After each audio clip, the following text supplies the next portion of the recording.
But in '09, I got orders to Kings Bay, and I'll admit, and I tell people this, I came here kicking and screaming. I mean, you can see the claw marks as they drove me to Southeast Georgia. Yeah. Why would I want to come to the swampy, buggy, smelly, nasty, hot? That was my impression, Allison, because I pulled in here one time when I was on a boat in Groton, and we came in like the middle of like August, and it was miserable for the time we were here. And I really didn't get a chance to see much of anything. But then after a year of being here, right, we learn what everyone learns if you've ever been down here. I tell them magic happens. I can't explain it, but I refer to this place routinely as a little slice of heaven. I was hoping you were going to say that because you always say it. 100% is. It is. What's up, Camden County? You are catching episode 50 of the Getting in Your Business podcast. I'm your host, Allison Shores from the Camden County Chamber of Commerce. This Getting in Your Business podcast is made possible by our Chairman Circle sponsors, Comcast Business, Georgia's Own, Lockheed, Georgia Power Company, Sparklight, Plug Power, St. Mary's DDA, TDS Telecom, and Ameris Bank. Whew. Getting through them sponsor list. All right. Guys, I have somebody very special in the studio, and I am busting at the seams right now to get to talk to him. So we have Captain Chris Bohner from the base, and I'm so excited. Thank you for being here. Hey, I got to tell you, I'm impressed just how that sort of rolled off the lips. You just rolled right through those list of sponsors, which is fantastic. I've almost got them memorized, but I don't trust myself to not leave one out, so I'm like... I can believe it, so it's good. So, no, appreciate it. Thank you for having me here this morning. I'm excited to be here as well.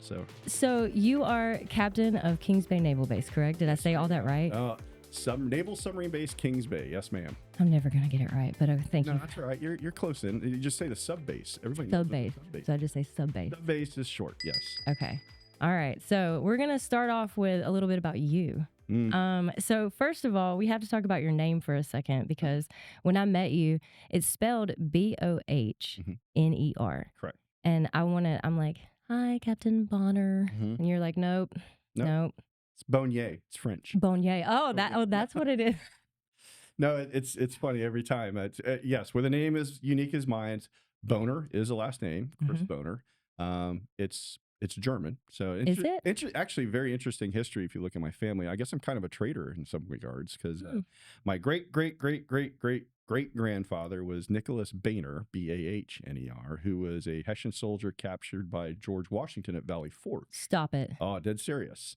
And when the war was over, as a POW, he had two options. You can either go back to Prussia, which is modern day Germany, sort of Poland right now, or you can stay in the U.S. and become a U.S. citizen, swear your allegiance, and go. So he took option B there, set up a home in Pittman, Pennsylvania.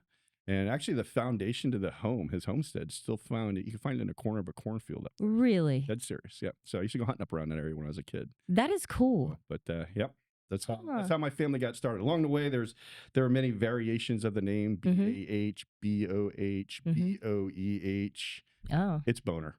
It's just same way. So that was fun growing up, right? Oh yeah. I'm a child, so like the first time I was like, I can't call him that. I can't say that. It'll just be Captain. I don't know what else. You learn to have a really good sense of humor in life. Yes. Right? So But that's what I love about you. You have such a great sense of humor, just about everything. Like life builds you to this moment. I suppose it does. And sometimes your parents give you a name that make it that much easier. Yeah. So okay. So where are you from, and how did you get to Camden County? And I know that you're going to make this your permanent home, so I want to know all the steps to get here. Yeah. Funny world. Well, I grew up in this little town, Trevorton, Pennsylvania. We often joke as Pennsylvanians, if you take your right hand and stick your thumb on it, kind of looks like the state. Yeah. You stick your finger in the middle of the state where there's a lot of nothing. That's probably close to where I grew up. Okay. I think cornfields, coal mines, 15 miles one way to school. Yeah. Really small. My graduating class, I think, was like 89 people. But, loving family, grew up in that area. It's very much a blue-collar family, blue-collar world. And I realized that I remember my dad saying something to the effect of, hey, the world expects you to be either strong or smart. You choose. And I looked at opportunities and how I continue to serve. My dad was a Marine. A lot of folks in my family were in the military, Air Force, Army. And so I looked at the Navy and ended up coming in, enlisted in 90, came in 91, July 3rd, as a matter of fact. So did you just choose to do something different than the rest of your family, or? Okay, so cool story to go with this one. So, back in the day, you think about the rotary phones, right? Yes. Didn't have caller ID. Yeah. We actually had a party line. So in other words, you shared one phone line with like 4 families. And when all my cousins were going in, what the Army recruiters always ask, right? They say, hey, who do you think wants to come in? So they put my name on that little thing. So who called me every week? The Army recruiter. Hey, you want to join the Army? And every week it was something different. You never do. It's just, I just don't want to talk to this guy. And when I was in school, like a junior, I was like, how do I get this guy to stop calling? And I wanted to go in the Air Force. Truth in lending, I wanted to go in the Air Force. Okay. Air Force couldn't offer me anything I wanted. And I was very dejected and disappointed. So I did this research paper on nuclear power for my science class. It just happened to be the topic I got stuck with. Nuclear power? Nuclear power, right? It was just a short, think like 2-page, 3-page paper as your junior school. Okay. But I learned something. It's like, hey, the Army doesn't have nuclear stuff in it. Hey. So if, right, this is teenage brain thinking right here. Hey, if I just tell him I want to do nuke stuff, he'll stop calling me. This is perfect. So I waited and waited, and of course it took 2 or 3 weeks for him to finally call me back. And then when he did, he was like, hey, so still any thoughts about the Army? He's like, yeah. I'm absolutely excited about it. I want to do this nuclear stuff you guys are doing. This is fantastic. I can't wait. This will be exciting. He's like, yeah, we don't do that anymore. That it's really the Air Force and the Navy. And like, oh yeah, I'm really geeked up on this. This is what I want to do. Totally interested. So if you don't have it, you might as well just stop calling me. He's like, okay, that's fine. I understand. Hey, we'll stop calling you. Have a great life. Talk to you later. I was like, sweet. Click, hung up. I'm like, I win. Who calls me the next day? Navy. So it was the Navy. Navy. Okay. And they called me up. I was like, hey, so I hear you want to be a nuke. Yeah. Wait, what? Well, I mean, I didn't know that, if you go to the recruiter back in the day, Army, Navy, Air Force, Marine, they're all right side by side. Right. So I can only see this guy run across the street. We got to win. Yeah. Right. So things like that. Because evidently, we're a big prize to try to get nukes to come in at the time. It's bigger bonuses for those folks, I suppose. But anyhow, that's how I ended up coming in enlisted. The Navy recruiter talked to me. Had a lot of good things to say and offer about the program, great educational opportunity, good pay, chance to see the world, and I don't regret it one bit. So I mean, it was been a fantastic opportunity. So I left my porch July 2nd, 1991. Went to boot camp in Orlando, Florida. Yeah. Training Command, Orlando, Florida. C-146, Division 5, and I came in as a nuke electrician, and I had a lot of fun with it along the way. Someone convinced me to say, hey, you should consider being an officer. And I initially resisted and no. I joke now after the time I've been in, I want to do one tour, get out, go do something, go to college like Embry-Riddle. I wasn't ready to go to college, right? Right. I was probably a little more wild. Oh, me too. I was not ready to go to college when I went. Navy definitely screwed my head on. That I will definitely agree with that. So, I accepted. I went to North Carolina State University under an officer program. I had to get my degree in 3 years versus 4. So I think summer school, which actually is really good. Now, you sound hard, but actually I think a lot of kids, if you ever take summer school, I really appreciate it because it gets the fluff out of the way, you get down to the nitty gritty, and you really, I learned a lot out of the summer classes as you kind of took those. But anyhow, I got my commission from there, as officer candidate school. I met the love of my life, my wife, Shelly, there at NC State. She was a cheerleader. I called her a Wummel, way out of my league. What? A Wummel, way out of my league. So, okay. But she was in one of my classes, and one thing led to another, and we ended up getting married here at the end of my college time there. And then from there, it was sort of all in the fast attack submarine world. I know we'll talk a little bit about that, but think Groton, Connecticut. You go through the training pipeline, fast attack submarines on the East Coast, spent some time on the West Coast. And to your point, to Kings Bay, we came here as a family from Hawaii in 2009. Oh, you came here from Hawaii? From Hawaii. Hawaii's beautiful. It wasn't necessarily the right fit for us as a family. Okay. I will tell you it was some of the best fun we had as a family. Boogie boarding on Bellows Beach. Yeah. Eating Dave's Hawaiian ice cream, watching the sunsets, playing golf. Yeah, I mean, it's an islander's paradise for sure. But that we're definitely East Coast, mid-Atlantic sort of folk, and getting closer to family and friends. I will say when we lived in Hawaii, probably the most I've seen family and friends, because everybody wants to come visit you when you're. Oh yeah, they're like, hey, turns out we want to come visit you. It was perfect. Yeah. But in 2009, I got orders to Kings Bay, and I'll admit, and I tell people this, I came here kicking and screaming. I mean, you can see the claw marks as they drove me to Southeast Georgia. Why would I want to come to the swampy, buggy, smelly, nasty, hot? That was my impression, Allison, because I pulled in here one time when I was on a boat in Groton, and we came in like the middle of like August, and it was miserable for the time we were here. And I really didn't get a chance to see much of anything. But then after a year of being here, right, we learn what everyone learns if you've ever been down here. I tell them magic happens. I can't explain it, but I refer to this place routinely as a little slice of heaven. I was hoping you were going to say that because you always say it. 100% is. It is people always ask me, why do you say that? I was like, well, first and foremost, if you've been down here, the people are truly amazing. I mean, 100%. Absolutely amazing. If you want to think about just a group of kind, considerate, ethical, people who really truly care about you as a human being. Agreed. This is an amazing community, right? It always says it takes a village. This is the ultimate village. 100%. I love it. I would agree with that. And I visited a lot of different places, and and I feel privileged to have done that. But I would definitely say that's that. And then just everything else that's offered about here. I mean, you're 3 hours from like Pickett. If you like to hunt, check. Fish, check. Golf, check. Hey, I want to go ride roller coasters, check. You got it. It's covered. Right? Yeah. You want a good cup of coffee? Just go right up the street here. Right? Yes. You got everything you need. So, and that to us was a really deciding factor. The school systems were great. Both my kids graduated from here, and the school system has been wonderful. So it was an easy no brainer to say, yeah, definitely, this is where we want to retire. Right? This is where that strong sense of belonging, right? Yeah. Sense of purpose, sense of self-worth. This resonates in this community. And that's why we build our home here. I wish you knew how many people actually say to me, from you to realtors, just anybody that I'm talking to that actually moved here, that they didn't grow up here. They're like, I came here kicking and screaming, like you said. And then I'm telling you, something happens and we all talk about it. I don't know. You meet people here and there's a community and a community feel and just something I can't explain. That's just, it's just amazing here. And everybody's like, I'll never leave. It's addictive. It's like a virus. Yeah, it is. I see that in a good way because somebody says, really? You say that as a virus? Right. Like, no, it is very infectious, but it's infectious in such a positive way. That's not to say, growing up in central Pennsylvania, I have such fond memories of my life. And my family, everything we do up there, which I still keep in contact with. I wish I kept more contact with than I did. You always want to be close to where you grew up. I think there's that affinity to draw.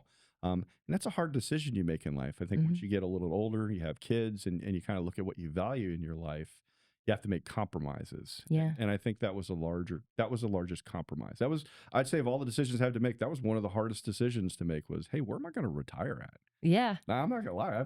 I've made a lot of hard decisions in my naval career. That one was tough. But I didn't realize how many of our small business owners are retired from the Navy, right, and that chose to come back here and stay and make their life here. EDICIMAD, right? Yes. That's a real thing down here. Yep. Right? I remember the first time I heard, I tell that story too. I remember the first time I learned of the term EDICIMAD. I was at a change of command ceremony when I got down here. I was new XO on Alaska Gold. And I sat beside this woman, and when they said EDICIMAD from the stage, I was like, EDICIMAD. And she reached over and put her hand on my leg, and she said, every day in Camden County is Military Appreciation Day. That was Sheila McNeal. I was about to say, was it Sheila? It had to be. McNeal. Yes. That was my first experience with her when I met her. I was like, oh, I had no idea what that meant. Oh, she pushed it. Oh. Like as soon as I got here, that was the first thing she told me. You need to learn what this means. And I was like, okay, what does it mean? But it's true. It's not a bumper sticker. It really is a culture. It's a way of life. It really is. And you can see the signs. You'll know EDICIMAD when you feel it. Yeah. And I've definitely, and I can say my sailors and my Marines and Coast Guardsmen here, they feel that. And that's this community. Absolutely. I think that's also what makes it very special. I've been to a lot of military installations. None felt in the community quite like this. Not to say that there aren't others like it out there, but I just haven't experienced them. I haven't either. Kings Bay has just been fantastic. Yeah. Okay. Awesome. All right. So let's get down to the stuff that I really want to talk about. So first things first, you're the captain of the base, but for everybody that doesn't know, because I didn't have a good understanding of it. When I first met you, I'm like, I don't even know what he does. He's just over everything. Like that was, that's in my mind, that's just what it meant. So what does it mean to be captain of the base? It means it's a fantastic job. Yeah. It's hard to believe I've been in this job for almost 4 years now, but the commanding officer of the submarine base, the captain, as it stands, is overall responsible for the Navy equities on the federal property here, which is the base. So a lot of people equate this job to being like the mayor of Kings Bay. Like if you're the mayor of Kingsland, the mayor of St. Mary's. I'm responsible for the infrastructure. I'm responsible for the utilities. Okay. I'm responsible for security. I'm Mm-hmm. responsible for fire and emergency services. And then ultimately, if you think about even like within the community, there are many little businesses. Well, there are many little businesses and commands, as we say, inside the wire, um, that I work with them and coordinate with them to have them all work in harmony to execute our nation's mission as it relates to the Navy mission, the Marine Corps mission, and most importantly, the strategic deterrent mission that we do here on the base. So that's to summarize it. The best way to say it is, I'm the mayor of Kings Bay. I love that. So just for people that don't know, because I think I take for granted that I get to, learn a whole lot. I learn a whole lot every day. So I want to just give for people that don't know, why is Kings Bay so important to like our national defense? Right. And we use two terms here, sometimes interchangeably. You'll hear talk about strategic deterrence and nuclear deterrence. So for the base and the mission we execute, we protect our country and our forward deployed forces and our allies from foreign aggression through this credible, reliable, and survivable nuclear deterrent or strategic nuclear deterrent capability here in Kings Bay. That's our submarines and the whole system. Think about the people. What does that really mean? So, we wield with strength and honor the most deadly weapons man has ever created for the defense of our nation and others. From a Navy perspective, this nuclear triad, right? There are three elements from the land, sea, and air. We are the seaborne portion of that one. And we actually are responsible for 70% of the daily deployed arsenal. So we think about it, we play a very large role in strategic nuclear deterrence. And reality is when one of those submarines gets underway, they're the sixth largest nuclear power in the world. So there's a lot of firepower in one of those vessels when they leave. So our job day to day here is to make sure that those ships and sailors and everything that supports them is fit to fight 24/7, 365 and a quarter days out of the year, so we can continue to go out and provide strategic nuclear deterrence for our country, for our forward deployed forces, for our allies. And we do that every day. And it happens in the background like clockwork. Right here in our community. That's what's so, that's just crazy to me, that all that's right here in our community, like the base for that, all that happening. And speaking of the base, so when I say base, I'm thinking the actual property, that's Kings Bay, that makes up Kings Bay. So, but when some people think base, they think it's just Navy, that all that's on that base is like Navy personnel. Right. And that's not true. What all is on the base? It's interesting. I think if you look back, in early movies when we talk about the military, it used to be like Army, Navy, Air Force. Yeah, we all fight our little war. Goldwater, Nichols, and 86 changed the way we did business. You can't do a warfare area without thinking joint, or you hear people say like joint or purple, where it's more than one branch of service, right? So on the base, I have a lot of Navy sailors. I also have a lot of Marines on my base. I also have a lot of Coast Guardsmen on my base. I even have a few Army on my base who help us with some things. So we all work together executing strategic deterrence, because it is a joint mission that we do on the base. I wonder if people knew that. You also have defense contractors on base, correct? We do. I mean, everything that we do, if you think about the high technology, and I got to be honest, if you're a geek like me, submarines is definitely the way to go. So, I mean, most complex piece of machinery man has ever created. And you think about what it does. It covers every engineering discipline. There's so many of the things you have to deal with to overcome just being able to submerge a vessel like that out in the ocean. Listen, it's fantastic. It's mind blowing a little bit, because I didn't realize just how much and how I want to say very cool. It's just very cool, and how we are our nation's last defense. So when it comes to nuclear stuff, right? Absolutely. Right. With the submarines, I just being in that tube. I've actually gotten to go on a submarine, and I've actually been to, I don't know if it's TRF or TTF that has the simulator stuff where Triton Training Facility. Yes, yes. So I've been there, and when I got to see the water shooting out of pipes and stuff, and I'm like, wait, this is serious, and it was just so cool. I had no idea what all went into a submarine and how big they are, and just all the things. It was just it blew my mind. It's if you're a technologist, if you think about the modern technology that we see, and we bake that into these platforms to make them that credible, reliable, and survivable asset to go do this mission, Right. that's what's fascinating about it. I mean, it's everything from aerospace to mechanical. I mean, you name it. All Yeah. the engineering disciplines, all the physics disciplines are all wrapped into that black steel tube.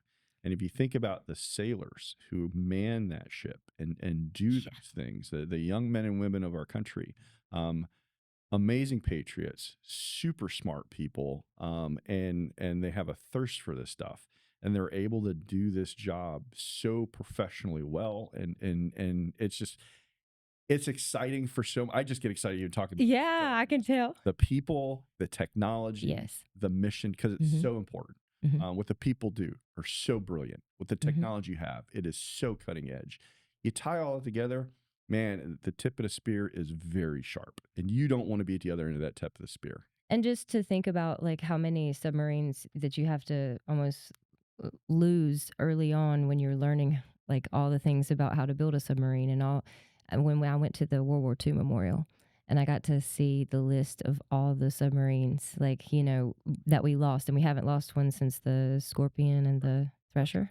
Right. So it was just crazy to me. I got I was filled with such emotion, and it made me go and read books. I started reading different things, and I just started surrounding myself with people that could teach me a little bit more about submarines and about, you know, the submarine force. I just think it's so amazing. Now I know that we're planning to get a new class of submarines called the Columbia class. Correct? Yep. Is that going to be starting in what, 2028? Yeah, so Okay. correct. So 2028 it's pretty much like everything else. There comes a point in life where, you know, you have to move on to the next thing because it's getting old. Yeah. Submarines, I will tell you, the Ohio class submarines that we use today for strategic deterrent, the SSBNs, right? SSBN. SSBN stands for Ship Submersible Ballistic Nuclear.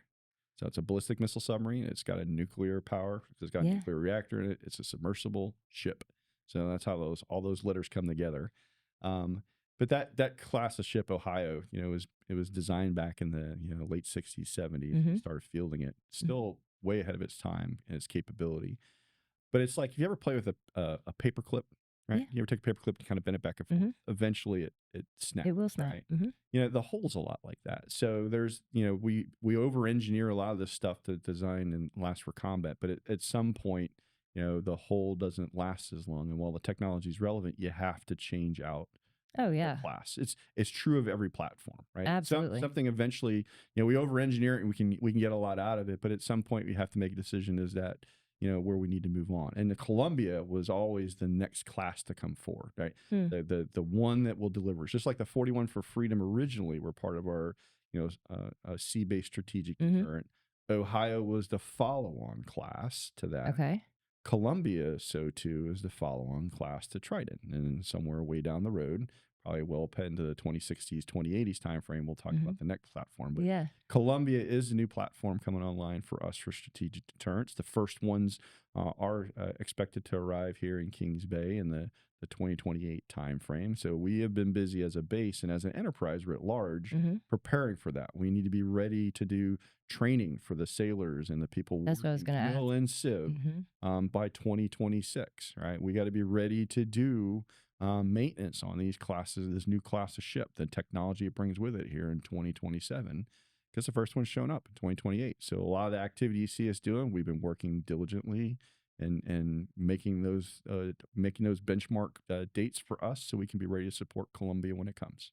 That is wild. There's been a lot of talk about the Trident Refit facility, also known as TRF, expanding its civilian force for this. Can you clarify the relationship between like the military personnel and the civilian roles? Oh, sure, absolutely. You know, there are two large employers, if you would, on the base. And if you really kind of think about the demographics, I'll break this down. This might help for your audience a little bit. You think about the base itself. There's roughly about 6,000 active duty sailors. Those are the think about the folks who are manning the submarines and the squadrons, to the folks at the training facility or TREFF, the aggregation of them. They come with about 7,000 dependents. So that's right there. You think about the size of just the active duty folk. There are about 4,000 DoD civilians. Think about the employees that work at TRF or work at Strategic Weapons Facility Atlantic or something like that. And then there's anywhere between, wax and wane between 2,000 to 5,000 contractors that work on a base doing various things, like when we're doing construction or any other services around the base. TRF, Trident Reef Facility, employs about 17 to 1,800 civilians who all skill trades that essentially, they take these submarines and when we do repair work on them, they make them brand new out of the box, fit the fight, ready to go right back out to sea. Anywhere from, welding to working on electronics, you name it, every technical discipline that would go with a shipyard. That's really what we have here in Kings Bay. There's only about 300 active duty sailors or military folks who are at TRF as well. So if you look at the population, there's 300 military, 1,700 civilian jobs. And there's always a demand signal for skills. That's why Trident Reef Facility here is so many different programs and involvements with the local community here. What are some of these skills that, just for our people listening, that they're going to be looking for, especially at TRF? So you talk about, I always talk about welders, right? Welders. We always need welders. There's a good one. Electricians, all kinds of electricians, from think power electronics to, microelectronics. We need people who do those. Ship fitting. If you're good at I think of this as they're the Lego artists, right? If you need to fit things together, ship fitters, whether this pipe goes here, this targeted bracket goes here, people who have the ability to do this. Think about if you had to take your vehicle to, say, a mechanic, and there's if you pop your hood nowadays, you're like, wow, that's pretty complex. Submarines even more complex. Oh, I couldn't even imagine. We need someone who can do every one of those elements. Think about the repair, understand how it works, repair it, and be able to make it ready to fight and win our nation's wars. So all those skills are available. There's a lot of ways that you can get involved in that and look for those jobs. They do. I know Facebook page for Trident Reef Facility always has guidance on best where to find some opportunity, find employment there. I know we have apprenticeship programs. I have a couple of my daughter and my son's friends they graduated with who are working there right now. Came under the apprenticeship program where they spent a couple months at the community college, a couple months in an apprenticeship, learning some real skills. You do that for 2 or 3 years. You earn your apprenticeship, which is actually a national accreditation. And then you continue working there, doing great things, building your skill set, moving up the chain of command. Those are necessary skills. Those are true patriots we need each and every day in order to take because these ships just don't go to sea by themselves. I need highly qualified folks to take them to sea. But to be mission ready, we have to get the people ready to go to sea, but the warship needs to be ready to go to sea. And that's truly what TRF and the civilians who work there, they are patriots. The people who work at that facility, they do some phenomenal things. And I would argue it was one of the main reasons why I elected to stay down here to be a commanding officer at Tennessee Gold when the time came. It was Trident Reef Facility convinced me this is where it was at. Oh, that's awesome. Now, I think a lot of people in Camden, I hear it all the time in different meetings I'm at, or if I'm just talking with somebody, they always tell me, oh, well, the base is adding all these people. That's where all these new housing developments are coming in. It's the base. It's the base. And when they say that, they automatically equate it to the Navy. The Navy. It's the Navy. The Navy's doing this. And can you kind of speak to that and explain that a little bit to people? Because it's not the Navy necessarily. Right? No, that's fair. I get those very same questions from around here. So, and it's rightful to think about that because if you think about the history of the area down here, when the base was built in the 80s, there was a lot of growth that was driven by the base. So it's naturally to assume conventional wisdom would say that. Yeah. Unfortunately, in this case, I have to say no. It's not the case. So if you think about the total number of submarines that are here in Kings Bay, we have 8 Ohio-class submarines who are here right now. 2 are guided missile submarines. That's the Florida and Georgia. And the other 6 are the ballistic missile submarines that I talked about that remain here. As the Columbia class comes online on 28, it's kind of like as one car shows up, one of the cars are going to go away. Okay. And that's exactly. So the number of submarines and crews here now and into the future, they're going to stay relatively the same. Yeah, now the guided missile submarines are getting a little old.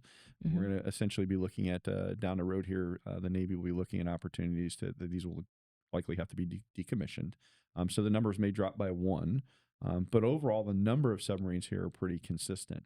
If you think about it, we're not raising or lowering the number of sailors that are on these submarines. That's what I was going to ask. So Is it going to take more submarines on No. this It's the Columbia class? Yeah, it's the same number of sailors for the most part that are on these ships. So the number of people associated with that isn't going to change much. Therefore, if you think about the workload for Trident Reef facility, it's going to be pretty stable now and into the future, because the Ohio or the Columbia classes really are platform through 2080. That's kind of the perspective we look at this platform as they come online. What strategic weapon facility Atlantic does for the missile systems, the weapon systems, that's going to remain stable. There's probably a little bit of growth there in the coming years as so too as we develop the next systems that support the platform. There's probably a little growth there, but not a lot. So if you look at all that in aggregation, beyond the contract employees who come in the area who help us with recapitalization. So these new platform coming online, you can imagine we have to expand some things like the training facility, a couple additional laboratories that need to be added to it. The refit facility, there's a couple new buildings and spaces, or actually really it's not buildings, it's more additions to buildings to do some of those skill sets. Those temporarily are going to probably bring more people into the area. And I would say that's about anywhere from 1,000 to 2,000 people. But overall, our population on the base, it's been pretty stable, and it's going to be pretty stable in the future. From a Camdenite, I consider myself looking out, is we have definitely had a boom in workforce here. Just look at the economy. I mean, I think back to why I originally never wanted to come to Kings Bay to work right now. It's night and day. And I offered anybody it's been a year, I would say if it's been 10 years since you've been to Kings Bay, you don't know Kings Bay. You do not know Camden County. You just don't. It's a totally different world. And I think a lot of people are smart to our little slice of heaven and want to move down here and take a part of it. And I really see that in the people in my community I interact with, and certainly the folks who are working on my base. So bottom line, I would say that what I'm doing on the base and what the Navy's doing on the base with population, pretty stable. What we're doing out in the community, I think everybody is taking the opportunity and looking at what a great place this is to live. And they've been welcomed with open arms, and the population's growing. Yeah, absolutely. Now I have a question with the expansion of certain things. Are there any possibilities for our small businesses or businesses in general or contractors to get involved in some of this? Like, is there any way they can get involved? Sure. I mean, I think they already are in many ways, if you think about this. So, when it comes to contracting, and certainly when you contract a big job, it's really, there's a lot of subcontracting. So there are a lot of different, if you look at it from a subcontractor perspective, there are a lot of businesses here in Kings Bay who have business on base who do things. So that's always an advantage. If you think about just annual economic impact of the base here, adjusted for 2025, we're talking roughly $1.5 billion annually that the base brings in, which is great. Helps to really sustain our community. But it's more than that. Hey, people need a place to eat, right? People need a place to shop for their goods. People need a place to rent or buy to sleep. We as a community provide all of those things. And that's why I say, as a community, EDICIMAD, I think we're already doing that. There's always opportunity to continue to provide support. And there are a lot of people already providing tremendous support to us. I think there's always growth opportunities. I'm always trying to fit food trucks on my base and stuff like that. And I'm always looking for how we can find, restaurants and things of that nature who can do more and partner with it. And we always look for those opportunities. For, like, when we hold shindigs on the base for the population, is step one is always figure out who in the community is there and who we can kind of draw in. So we're always looking for opportunities. I would just argue the other thing, we have a lot of feedback mechanisms. If you think there's a great way in which we can make our little slice of heaven just that much sweeter, all ears. Hit me with it. Want to hear it. Well, I want to say, like, you were so accommodating when Lisa from Fleet and Family and I were talking about doing the tour. You said yes. And I was like, okay. He said, yes, we can do it, this tour. And then you've been so supportive through the whole process. But the military tour, we've been almost doing that. July will be 2 years now. Can you believe it? It is amazing. And I totally 100% blame you and Lisa for its tremendous success. I'm going to tell you that right now. No, I appreciate it. But I mean, this is an example of just common sense. Right? Hey, a lot of people come down here, just like me when I said came kicking and screaming. Why? Well, there's a reason for that. Well, how about we go show them why that's not the real Yeah. County. That's not what's here. No. It's a win-win. There's so much to we and the sailors and the families, as you well know, you see it in their eyes, you hear in their voice like, wow, this is great. I'm so glad we did this. And it was such a simple thing for you all to come up with, but the way you presented it and did it, I just can't tell you how much it improved the quality of life and quality service for everybody. But not just inside the wire, but outside the wire. Yeah. Those are the sort of things always I and my successor I know are interested in. How can we make that better? How do we make our little slice of heaven, our little community that much better? Because it takes a village, and everybody's involved in that village. Absolutely. So, it's just been so cool to see. Like I get the sailors in the morning, and they're like they're not enthused. They're like, what is this mandatory day of fun about? Like, what are we doing? Because we've all been there. Yes, we've all been there. And I laugh because I tell them, I'm like, just bear with me. I promise you'll find places and you'll have the time of your life today. And by lunchtime, they're like, well, where are we going this afternoon? Well, okay, so we are doing St. Mary's. Okay. And they just get excited and I have buy-in, and it's just really cool. And they always ask me different questions. Like I'll get questions about the gnats, the biting gnats, and then I'll get questions about churches or, just anything where they can game, where they can do this, where they can do that. And it's just really cool. And it's even better on our side of it because the small businesses are seeing them come back.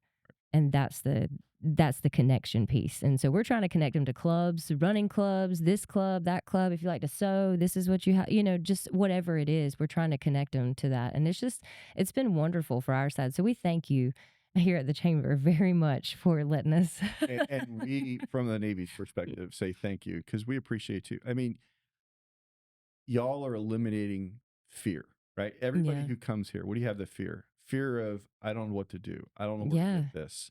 I don't know if I'm going to fit in. I don't know if I'm going to like this place. Every person has all the that. Things. And any way in which we can ameliorate that and show people that those fears are truly unfounded. And I think that's the magic. It's so common sense. It's almost funny. But it is absolutely magical to watch it. So no, thank you. I appreciate what you all do to make our sailors, soldiers, Marines, Coast Guards feel that much more welcome. Yeah. EDICIMAD is that much sweeter with this. Yeah. And I think, again, it's a win-win across the board for everybody. Yeah. So I love to see how excited they get when I take them to see Keith Post at the Submarine Museum. They're like, whoa. They don't want to leave there. That's our longest stop of the day is at the Submarine Museum. Keith will, give them a little background about him and what the Sub Museum is and stuff, but they just want to look at everything. Oh, yeah. And I want to tell people, if you have not been to the Submarine Museum in St. Mary's, you have to go by there and check it out. It is really cool. I learned so much. I've actually borrowed books I need to take back to Keith. But yeah, it's amazing. We have covered a lot of territory, and I know eventually Kanan's probably going to cut us off, but is there anything you wanted to say? Because I know you're going to be leaving us soon. I am. It's ultimately with command, you eventually roll. I've been blessed to be in this job as long as I have, but here in July 3rd, there's actually a little symmetry to it. I came in the Navy July 3rd, 91. My change of command is July 3rd of 2025. And, I am going to retire this fall. Hard to believe, 34 plus years. It's just been a lot of fun. I like to tell people I've unsuccessfully got out of the Navy 7 times. So 8th time's a charm, I suppose. Yes. But I think that's just reflective of the quality of leaders that I've experienced, just the sense of purpose, self-worth, and just a sense of belonging that I've had in the Navy has kept me this long. And I really want others to see that and enjoy it.